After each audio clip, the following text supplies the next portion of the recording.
Good morning dear students, most welcome in your favourite online class vision point. Dear students, हम लोगों ने previous class में discuss किया था कि रिप्रोडक्शन इन ऑर्गेनिज्म के बेसिक कंसेप्ट क्या होते हैं। ओके, तो बेसिक कंसेप्ट आप लोगों को बता दिया गया था, वो चैप्टर ख़त्म हो गया था।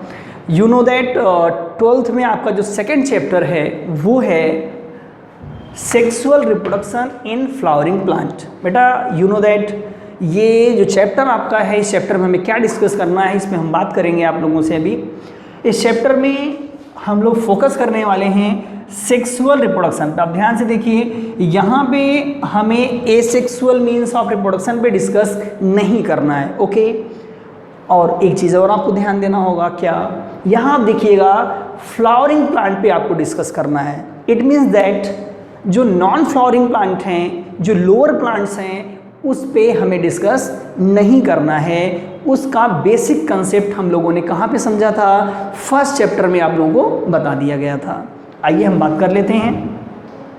कोई भी बेटा फ्लावरिंग प्लांट है तो फ्लावरिंग प्लांट का ये रिप्रोडक्शन होना है तो वो फ्लावर की मदद से होगा। किसकी मदद से होगा? फ्लावर की मदद से होगा। तो अब बात ये आती है कि कोई भी हमारा फ्लावरिंग प्लांट है उसमें फ्लावर कैसे आएगा, फ्लावर में कौन से पार्ट हैं जो रिप्रोडक्शन को कंडक्ट करेंगे। ओके, तो आइए पहले हम आपको बताते हैं कि कोई भी फ्लावरिंग प्लांट है उसमें फ्लावर कब आते हैं। देन फ्लावर का हम लोग कंसीडर करेंगे क्या चीज़ें, रिप्रोडक्शन एंड इवेंट को हम लोग समझेंगे। ओके, आइए देखते हैं। आइए हम लोग देखते हैं बेटा। तो फ्लावरिंग प्लांट में जो फ्लावरिंग प्लांट आपका है, आप ध्यान से देखिए, फ्लावरिंग प्लांट का जो रिप्रोडक्टिव फेज आएगा, रिप्रोडक्टिव फेज आने पे इसमें फ्लावरिंग होगा, याद रखिएगा। ओके, तो प्लांट में सबसे पहले रिप्रोडक्टिव फेज आएगा, याद रखिएगा। कौन सा फेज आएगा? रिप्रोडक्टिव फेज आएगा।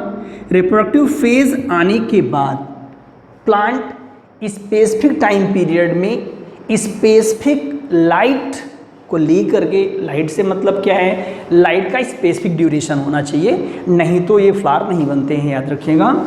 तो यहाँ पे लाइट को लेकर के प्लांट में, याद रखिएगा, इस फेज में फ्लोरेजन हार्मोन्स बनता है बेटा। फ्लोरेजन हार्मोन्स का फॉर्मेशन होता है। ओके, जब फ्लोरेजन हार्मोन्स बन जाता है तो फ्लोरेजन हार्मोन्स जो हैं प्लांट के सूट बड को, जो सूट बड हैं, इस सूट बड को मॉडिफाइड कर देता है फ्लोरल बड में। किस मॉडिफाइड कर देता है? फ्लोरल बड में। एंड देन इसके बाद क्या आप देखोगे, जो फ्लोरल बड आपका है ये कन्वर्ट हो करके कहाँ चला जाएगा? फ्लावर का फॉर्मेशन कर देगा। ओके, तो आपने देखा कि प्लांट में, फ्लावरिंग प्लांट की हम बात कर रहे हैं, फ्लावरिंग प्लांट में रिप्रोडक्टिव मैच्योरिटी जब आती है, सेक्सुअल रिप्रोडक्टिव फेज आता है प्लांट का, उस समय फ्लोरेजन हार्मोन्स का फॉर्मेशन होता है। और फ्लोरेजन हार्मोन्स बनने के बाद आप देखोगे सूट बड्स जितने हैं जो लीफ अराइज कर रहे थे वो कन्वर्ट हो करके क्या बना देंगे, आप देखिए ध्यान से, सूट बड कन्वर्ट हो करके floral bud, and floral bud then convert हो क्या बनाएंगे? फ्लावर का फॉर्मेशन कर देंगे। यू नो दैट फ्लावर बनने के बाद जितने भी इवेंट्स होने हैं सेक्सुअल रिप्रोडक्शन के, वो इवेंट्स कहाँ पे होंगे? फ्लावर के अंदर होंगे। आइए अब हम समझते हैं क्या फ्लावर के पार्ट्स और क्या इवेंट होगा यहाँ पे। आइए हम लोग फ्लावर पे डिस्कस करते हैं। अभी भी हमने कहा आपको बेटा कि जो फ्लावर है आपका, आप देखोगे कि फ्लावर में सभी रिप्रोडक्टिव इवेंट होने हैं। तो हमें समझना ये होगा कि फ्लावर में कितने पार्ट होते हैं और किस पार्ट का, कौन सा फ्लोरल पार्ट किस रिप्रोडक्टिव इवेंट को कंडक्ट करता है। ओके, तो आइए बात करते हैं यहाँ पे हम लोग थोड़ा सा।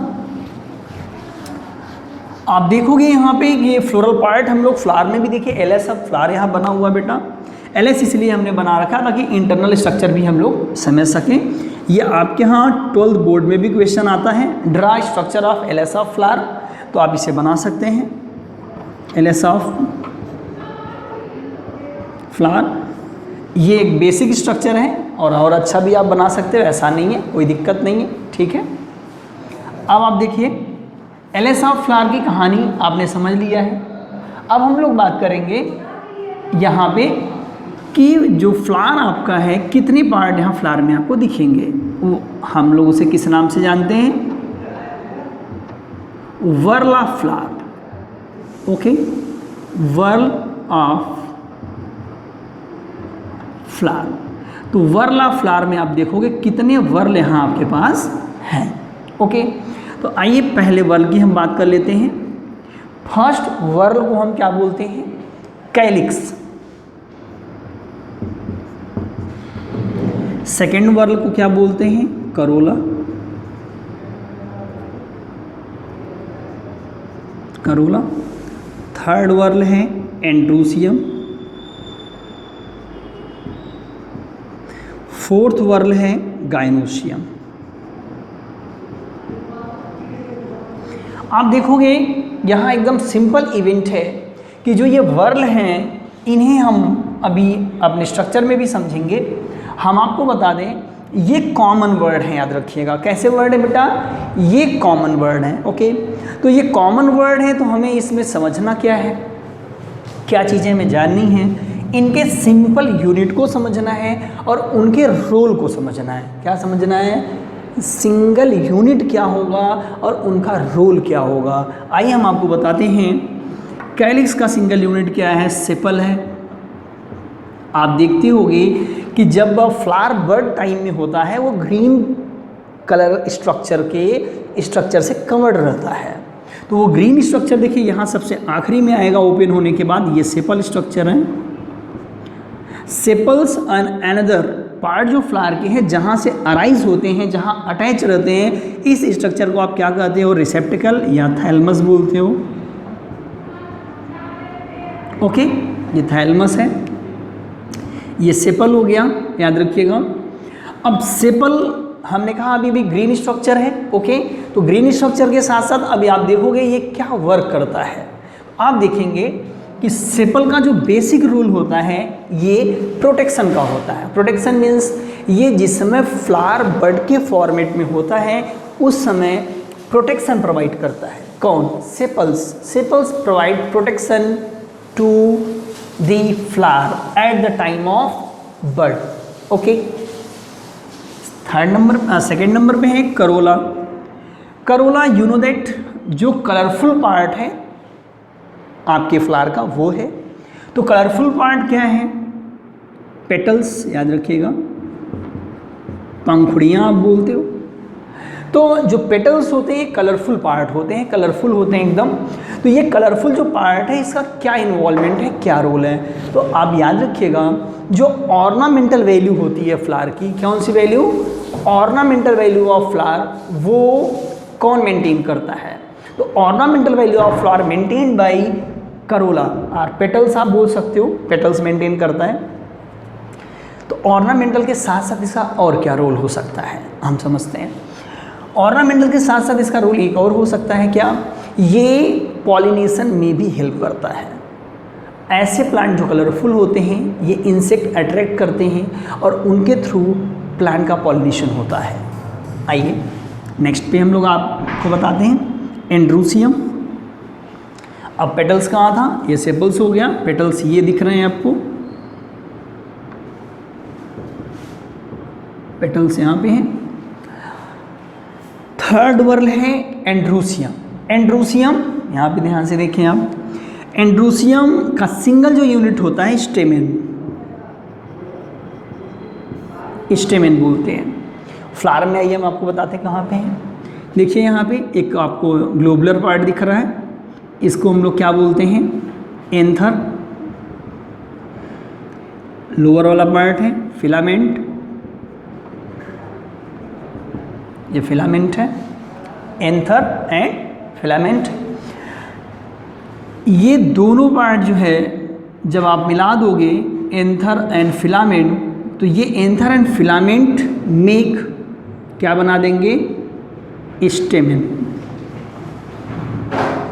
ये दोनों पार्ट मिल करके स्टेमेन का फॉर्मेशन करते हैं।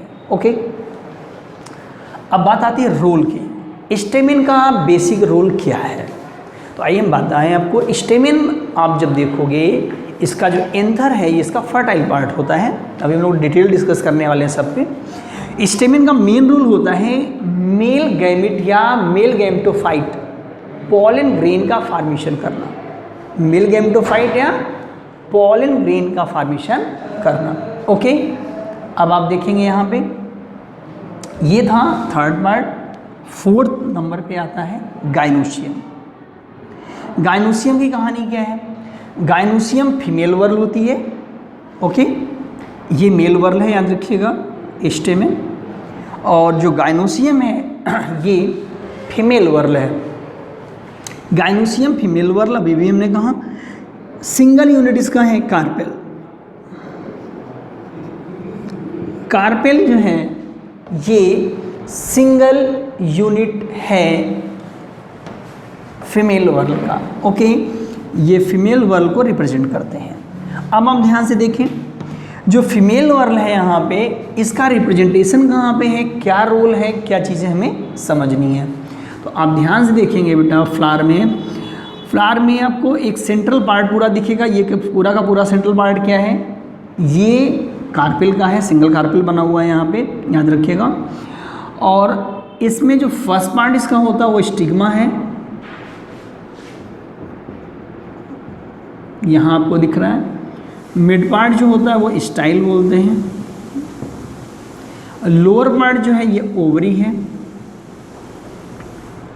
अभी हम समझेंगे, देखिए स्टिग्मा, स्टाइल, ओवरी, जब ये तीनों चीज़ें आप मिला दोगे, जब ये तीनों को हम कलेक्टिवली बोलना होगा तो हम क्या बोलेंगे, कार्पेल बोलेंगे। Okay, stigma, style, ovary collectively we called carpel. But अब रोल की बात आती है तो थोड़ा सा रोल हम लोग समझ लेते हैं कैसा रोल परफॉर्म करती है। तो आप देखोगे यहाँ इनसाइड मेगास्पोरेंजियम ओव्यूल पाया जाता है जो सीड बनाता है। इनके इनसाइड में एग का फॉर्मेशन होता है, मतलब ओवरी के इनसाइड ओव्यूल होगा और यहाँ ओव्यूल के इनसाइड आपको दिखेगा क्या, ओव्यूल में फॉर्मेशन होगा एग का। ओके, किसका फॉर्मेशन होगा, एग का फॉर्मेशन होगा। तो आपने देखा कि ये बेसिक स्ट्रक्चर ऑफ फ्लावर्स था। अब हम लोग डिस्कस करने वाले हैं, हम लोग देखेंगे कि जो आपका ये आपको 1 by 1 जो इसका फंक्शन बताया जा रहा था, ये जो अपर दो पार्ट है बेटा, ये फ्लावर के एसेसरी पार्ट है। Accessory means you know that, accessory part का मतलब हो गया इनका बहुत ज़्यादा इन्वॉल्वमेंट रिप्रोडक्शन में नहीं होता है, या डायरेक्टली ये रिप्रोडक्शन इन्वॉल्व नहीं होते हैं। अब नेसेसरी पार्ट ऑफ फ्लावर की हम बात कर लें तो नेसेसरी पार्ट हमारे कौन से हो गए, ये हो गए। तो नेसेसरी पार्ट हमारे 2 हो गए। तो फ्लावर आप कभी कभी देखते हो, ये जो दोनों स्ट्रक्चर हमने बताया आपको यहाँ सामने बना हुआ है, ये फ्लावर में आप देखोगे कंप्लीट फ्लावर है तो चारों चीज़ें पाई जाएंगी। और कंप्लीट फ्लावर नहीं है तब, तो कंप्लीट फ्लावर नहीं है तो इनकम्प्लीट फ्लावर आप बोल सकते हो, जैसे यूनिसेक्सुअल फ्लावर, मेल फ्लावर अलग है, फीमेल फ्लावर अलग है। जैसा एग्जांपल हम लोगों ने पढ़ चुका प्रीवियस क्लासेस में, एग्जांपल हमने पपाया प्लांट बताया था आपको। पपाया प्लांट में मेल स्टेमन वाले फ्लावर अलग होते हैं और कार्पेल वाले जो फ्लावर्स होते हैं ये फ्लावर्स अलग पाए जाते हैं। मतलब साफ है यहाँ कि एंड्रोसियम, गाइनोसियम अलग अलग फ्लावर में भी हो सकते हैं, बट हो चाहे जहाँ ये नेसेसरी पार्ट होंगे। इनका मेजर रोल क्या है, फॉर्मेशन ऑफ गैमेट्स होगा, ये कैसे गैमेट्स बनाएंगे एंड गैमेट का स्ट्रक्चर कैसा होगा, हम कमिंग वीडियोस में समझेंगे। आज ही हमने आपको इंट्रोडक्शन ऑफ सेकेंड चैप्टर जो फ्लावर का था ये आपको बताया गया है। नेक्स्ट लेक्चर आप देखिए, उसमें हम आप लोग डिस्कस करेंगे गैमेट का फॉर्मेशन किस तरह से होता है। ओके।